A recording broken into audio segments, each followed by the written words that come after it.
Bonjour à chacun, soyez les bienvenus pour cette chronique plein cadre réalisée exceptionnellement à domicile étant donné la période de confinement.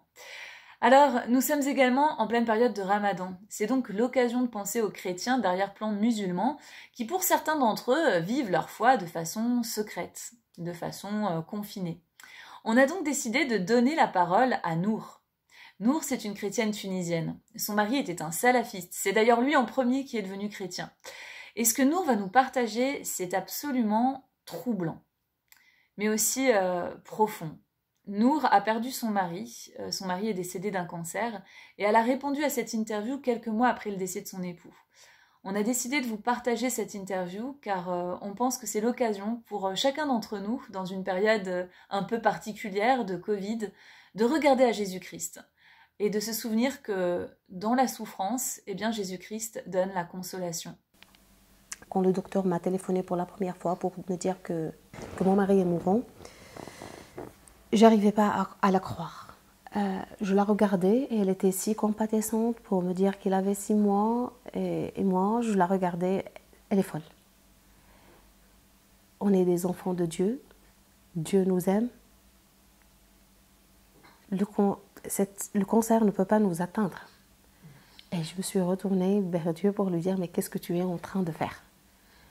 On est une église, on est en train de servir. C'est comme si j'exigeais une contrepartie de ce qu'on faisait en quelque sorte. Et c'est ce que je veux que tout le monde comprenne. Parce que avoir une relation directe avec Dieu, c'est le dialogue direct. Je lui disais, mais il t'a rien fait. C'est un très bon enfant à toi. Pourquoi tu lui as fait une chose pareille? Non, ça ne devrait pas être comme ça. Et puis la réponse est venue un jour. Je continuais à me poser la question, vous savez. Et puis, il n'a plus aucune épreuve à donner. Il est assez bien. Et il a donné toutes les épreuves qu'il fallait pour montrer son amour pour moi. Et moi, je le veux avec moi. Et toi, tu serais très bien sans lui. La vie sans lui, ce n'est pas une vie nécessairement mauvaise. C'est une vie sans lui, c'est vrai, parce qu'il a une place. Chaque fois qu'on se retourne, il y a ce vide. Mais ce n'est pas une vie nécessairement mauvaise. Et puis c'est une vie qui va t'apprendre à donner plus, qui va t'apprendre qu'il n'est peut-être pas là pour te supporter, mais tu as un support encore plus fort qui ne pourra jamais te laisser tomber. Parce que comme je le disais auparavant, le fait d'être rejeté par la famille a fait qu'on compte l'un sur l'autre. C'est une leçon. Tu ne devrais pas compter sur une personne. Tu dois uniquement compter sur Dieu, sur Jésus-Christ. Et lui, il ne va jamais tomber malade, il ne va jamais disparaître, il ne va jamais mourir, il sera toujours vivant pour toi, il sera toujours là pour te supporter.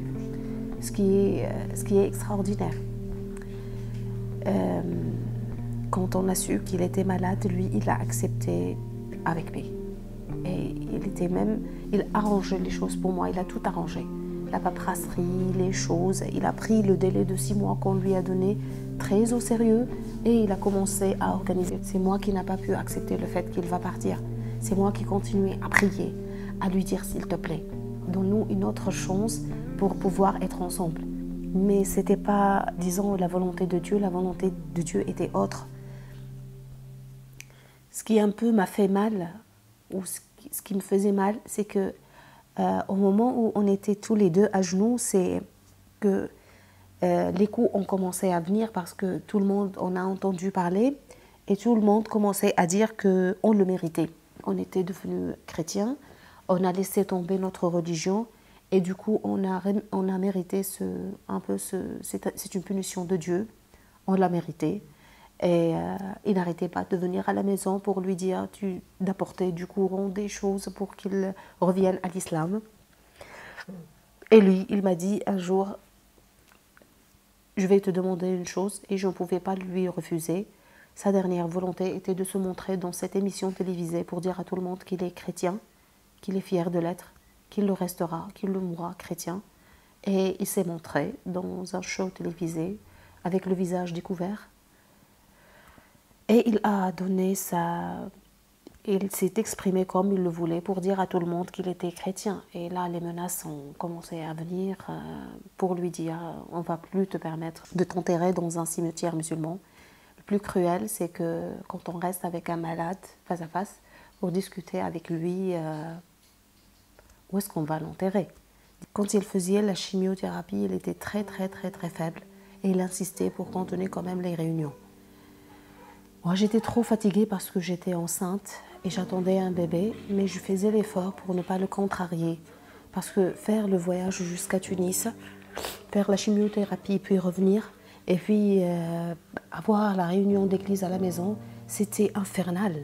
C'était parce que je devrais préparer de la nourriture pour 15 personnes, ce que je ne pouvais pas parfois avec mon état d'esprit, avec tout le stress que j'avais, avec sa maladie, avec sa faiblesse, parce qu'il n'arrivait plus à faire rien. Donc je devais tout faire par moi-même, préparer le worship, préparer la prière, préparer l'endroit, préparer la nourriture, préparer les jeux d'enfants, préparer tout. C'était pour moi, mais quand je regarde ce que j'ai accompli, je suis vraiment très fière d'avoir été avec Jésus-Christ, parce que je sens qu'il était avec moi tout le temps, pour que l'on puisse continuer.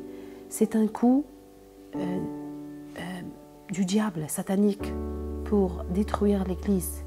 Et au lieu de cela, ça a renforcé les liens entre les membres de l'Église. Ça a réuni tout le monde autour de nous. Le fait, sa disparition a fait beaucoup plus que vous pouvez imaginer en termes de solidarité, de compassion et de lien entre les frères. Il y a des personnes qui ne m'ont jamais adressé la parole, qui m'ont téléphoné. Il y a des gens qui ne me connaissaient pas. Il y avait une église cachée à l'endroit où je vivais. Mais c'était une occasion pour voir l'église en travail. Pas l'église en éveil ou en sommeil ou quelque chose comme ça.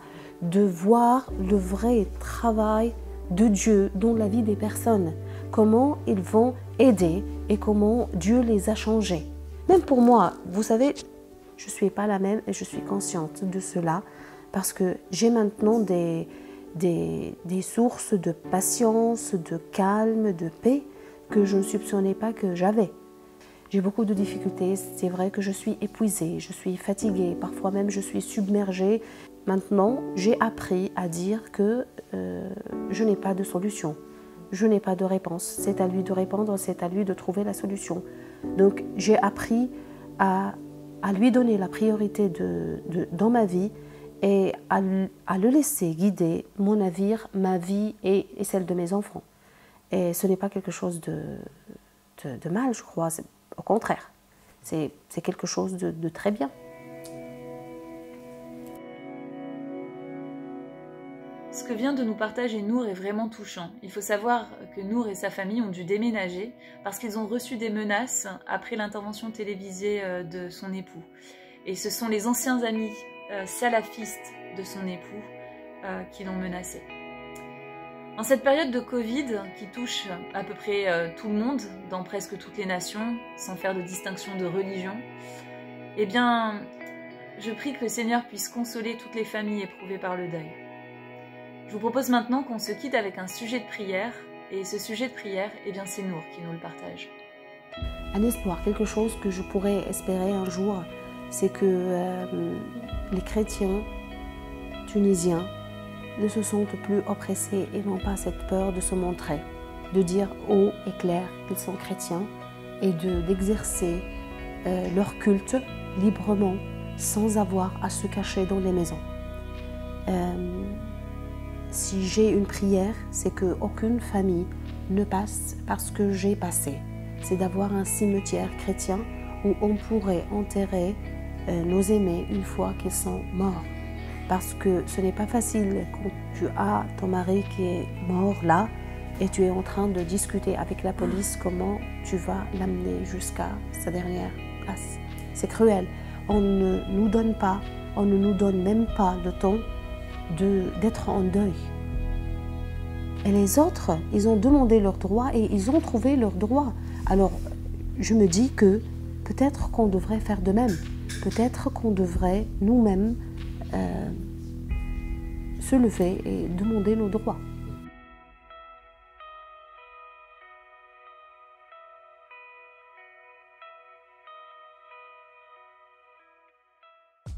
Si cette vidéo vous a interpellé, n'hésitez pas à la partager et à nous laisser un commentaire. Nous les lisons tous. Pour visionner d'autres chroniques plein cadre, vous pouvez cliquer sur la playlist qui s'affiche à l'écran. Vous pouvez également vous abonner à notre chaîne YouTube pour ne manquer aucune des nouvelles vidéos de Portes Ouvertes.